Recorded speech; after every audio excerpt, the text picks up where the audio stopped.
Lucid had an event this morning, and my god, may I just say, hats off to the marketing team. These guys know how to make cars look cool and really exciting, and just the music, the cinematography, it genuinely felt like an Apple keynote to me. I watch a lot of those as well, and I was getting very similar vibes with their whole like marketing tile design and people moving as they're talking and stuff. Very flashy and very cool. As to whether or not it's good news for the overall company, I have some sneaking suspicions as to why they're putting such an emphasis on marketing. But yeah, there wasn't necessarily too much to unveil when it came to the Air Touring and the Air Pure, but there was some nuggets of new information, like because they're using smaller battery packs in these vehicles, the rear seat should have better legroom, which is kind of surprising. So the cheaper Lucids get like more comfortable second rows than the more expensive Lucids. But while they didn't detail the exact size of the battery pack they were using, they did say that the Air Pure, their cheapest variant, would get 410 miles of range, and the Air Touring, which is basically using the same number of modules, is still able to get a little bit more range at 425 miles, estimated by the EPA. But the range is so insanely close between those two. Like, there's so many other factors that are going to impact your range, I think, more than those two options. A difference of 15 miles over the course of 400, like, you're going to notice more range fluctuation when it comes to elevation gain, or the wind, or the temperature that day. How you're driving is going to affect your range a lot more. In my view, manufacturing wise, it would have just been simpler to use the exact same chemistry, use the exact same batteries in the Air Touring versus the Air Pure. But I get the feeling, as I always have with Lucid, that they're constantly trying to get people to spend the more expensive option, and particularly with the Air Pure, they're doing some pretty quick, flashy things to get you to not think that much about it. Like, for example, for a long time they were taking reservations for the Lucid Air Pure for under $80,000, and you got to lock in your price. I did a video on that because I said, hey, over 400 miles of range for sub $80,000, that's not going to be common in the sedan world, so you better lock in your price now. And while they've said that production is starting on the Air Touring and the Air Pure next month, they are now introducing a dual motor all-wheel drive version of the Air Pure, which provides 480 horsepower. They didn't exactly detail what the horsepower would be for the single motor variant, but I assume a little bit worse. But if you want to get the Air Pure like within the next couple months, you got to order the all-wheel drive variant, which does cost more. And even what I've noticed in the configurator is that if you want to get the vehicle without Dream Drive Pro, which obviously we want Dream Drive Pro, but it's a $10,000 upgrade, but they delay your delivery if you opt for regular Dream Drive. As far as I can tell, I'm pretty sure that's just software. I'm not entirely sure if it's just software or if there's hardware differences with the cameras and the LiDAR and the radar and all of the sensors they put around the vehicle, but we've heard good things about people that finally got highway assist through Dream Drive Pro. But it definitely feels like quite an expensive add-on to have on an already expensive vehicle. You know, the Lucid Air Pure has a body-colored roof, something my basic cheap Tesla Model 3 has a glass roof, but even if you're dropping over $90,000 on the Air Pure, it's still a body color roof. And if you don't opt for that $10,000 Dream Drive Pro, you don't even get highway assist, which I believe includes lane keep. So you do get adaptive cruise control, and you get safety features like automatic braking and lane departure warnings and blind spot cameras that show you where you're going when you turn on the blinker and stuff, but not providing basic lane keep on like a $90,000 vehicle. That's kind of hard to swallow in my opinion. But they said they will start building the rear-wheel drive Air Pures at a later date. I'm assuming sometime next year, but my guess is that there's a lot of reservation holders that have reserved the 400-mile range Air Pure or Air Touring at their legacy pricing, and now Lucid is trying to get you to upgrade to a higher trim with all-wheel drive or a glass roof or with Dream Drive Pro, all of these extra add-ons so that you get your car sooner. And Lucid pushing all of their reservation holders to, well, you really should just get the all-wheel drive. Yeah, you really should just get Dream Drive Pro, is probably resulting in this cancellation problem that we talked about in the last Lucid video. They lost more reservations than vehicles they had delivered, and that's during the quarter when they introduced the Lucid Air Sapphire, which they were very happy to showcase, and they had some amazing shots and beautiful video of the Sapphire in this keynote, but not really much else other than saying it has a very large battery pack in it, but no EPA estimated range yet, and that there will be custom software for when you're using it on the track. But if the total number of reservations has dropped down and you introduced a new trim, that tells me that reservations for the Sapphire are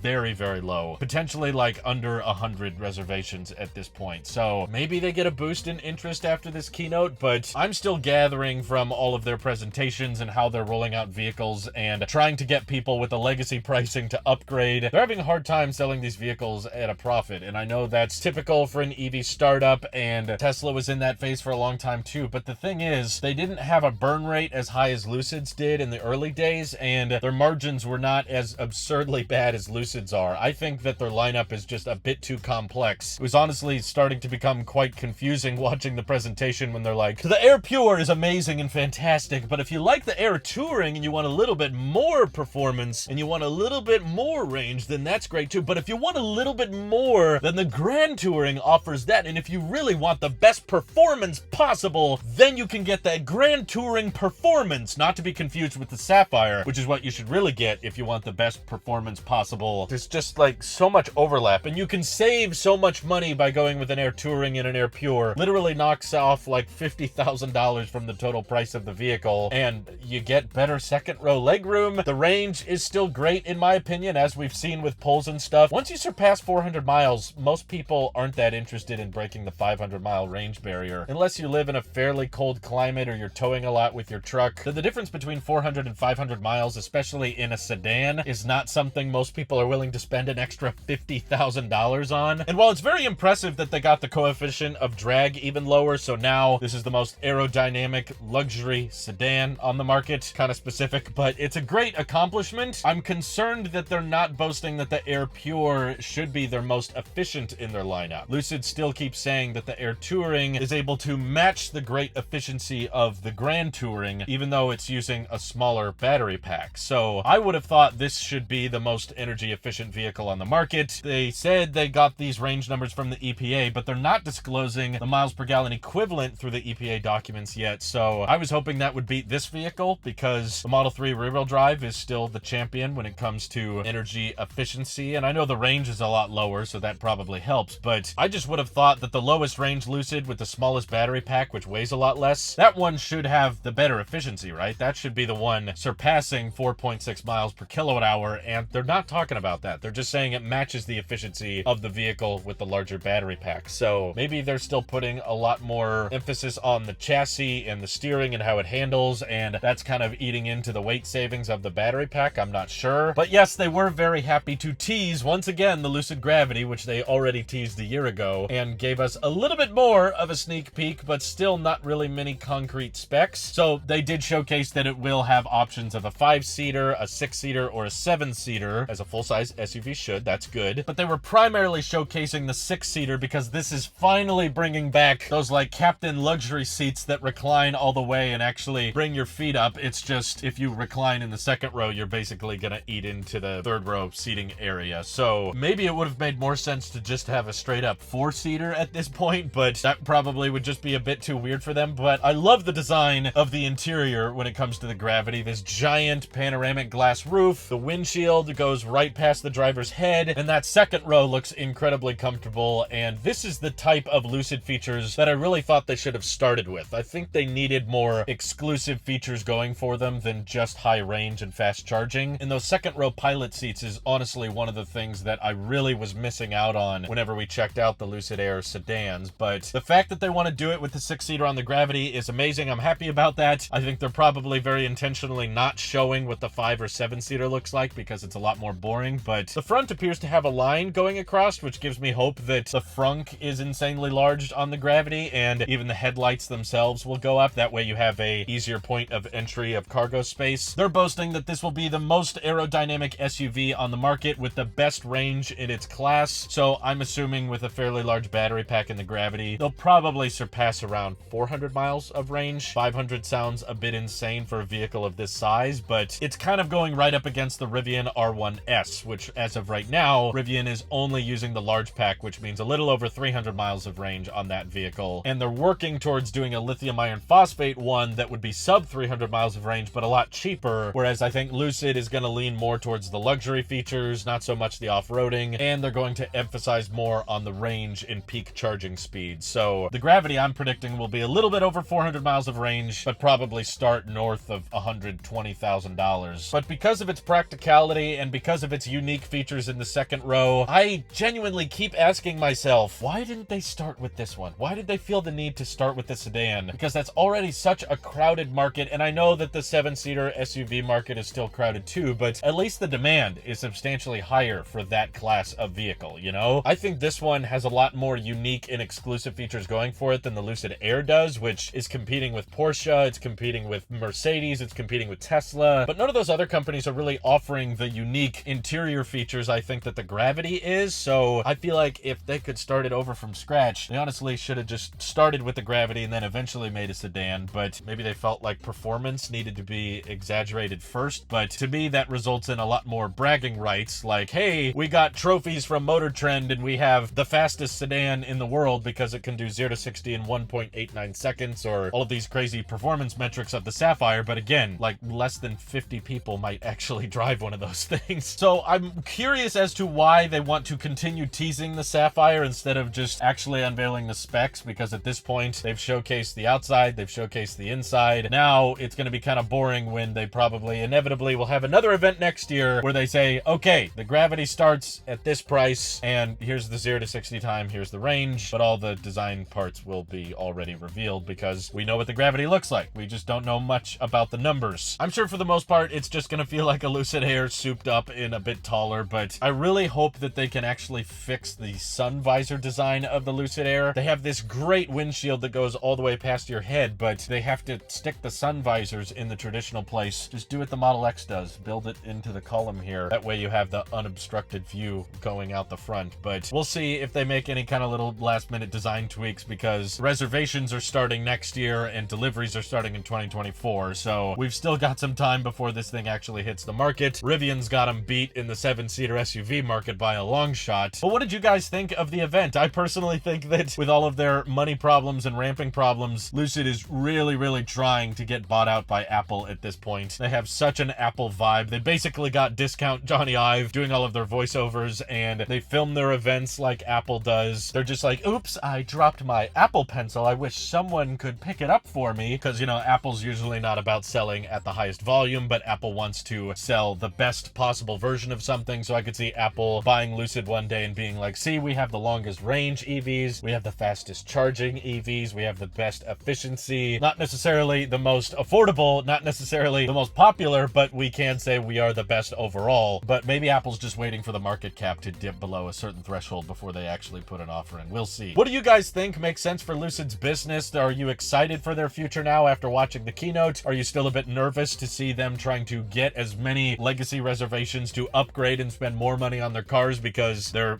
really burning through a lot of cash right now? All your thoughts and opinions, let me know down below. And thank you to all of our Patreon supporters for supporting this channel directly. Seriously, helps us out a ton, as does just watching these videos. So thanks again. Have an excellent rest of your day.